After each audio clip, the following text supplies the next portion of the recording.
Hi everybody, it's Mrs. Smith. I'm here with another book today. We're going to read Ladybug Girl, and it's by David Soman and Jackie Davis. Look at all these different costumes. Do you guys dress up in costumes? It's super fun, isn't it? Let's see.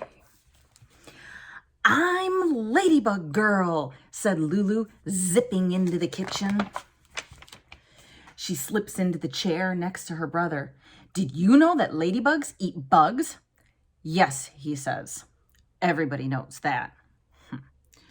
After breakfast, Mama says, Papa and I have work to do around the house. You'll have to figure out your own fun time, okay?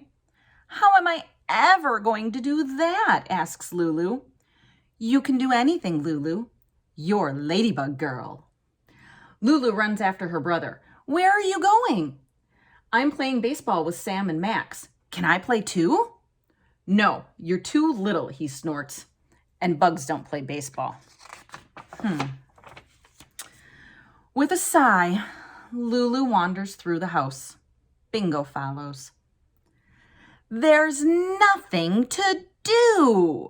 Do you ever do that? Do you ever stand in the middle of your room and say there's nothing to do? I know my kids do that. In the living room, there's a wall of books.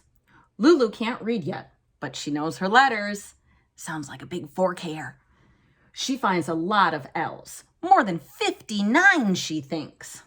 Then she waters her avocado plant. She takes out her ruler to measure if it's grown. Some days, it just doesn't seem to be getting any bigger. When Bingo gives Lulu the look, it's time to go outside. Oh, I think Bingo needs to go.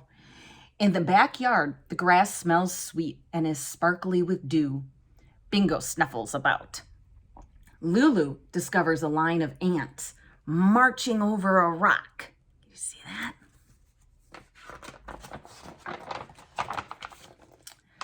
Is that rock in your way, ants? It's much too big for you to move, isn't it? She says. I can help. I'm Ladybug Girl. Ladybug Girl easily lifts the rock over her head and tosses it aside. Nothing can stop the ants now. Come on, Bingo, she says. Ladybug Girl has things to do. She runs across the yard to the pond. Her brother calls it a puddle, but she knows it's big, so big she can see trees and sky inside the water. There might even be a shark in the deep part.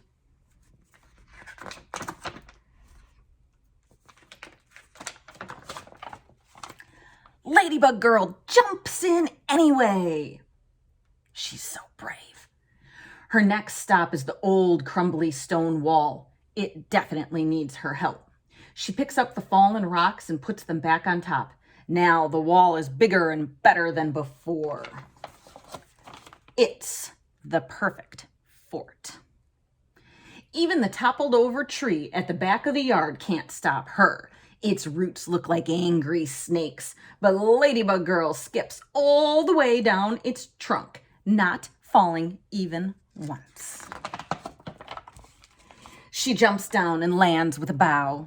Ta-da, she says. Bingo wags his tail. All of a sudden, Lulu hears the crack of a baseball bat. She whirls around and sees a ball bouncing toward her. Hey, her brother yells, throw it over here. She picks up the ball and throws it.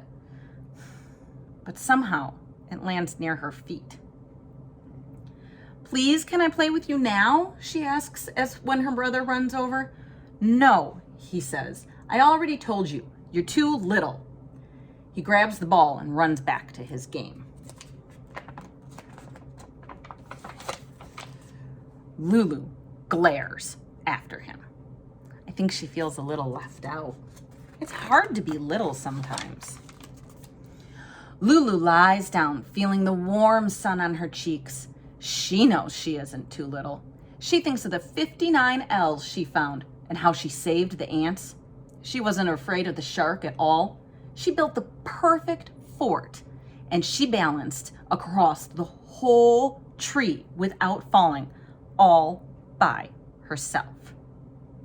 From out of nowhere, a gust of wind swirls the air with leaves. She jumps up to chase them. Ladybug Girl can catch leaves in mid-air. Ladybug Girl is definitely not little, she yells into the wind. Lulu runs up the hill to the apple tree and lifts herself onto a branch. She can see her brother and his friends playing baseball and hears them arguing. Doesn't really look like that much fun after all. Not the kind of fun Ladybug Girl has. She holds up her thumb and her index finger, a bit apart, squints through them, and she can fit her brother and all of his friends between her 2 fingers. I'm not little, she says. You're little. Lulu sits for a moment, listening to the singing sparrows and the squawky blue jays. When she hears Mama calling, she swings down and says, "Come on, Bingo, let's go inside and tell Mama and Papa all about our morning." Feeling as big as the whole outdoors, Lulu stretches out her arms and flies down the hill with her wings bobbing behind her. Look at her fly. Isn't that great? Wow, I feel like Lulu knows how to be anything just by using her imagination.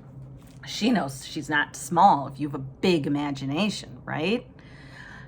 I love imagining things. I hope you guys do too. I hope you like that story. Bye.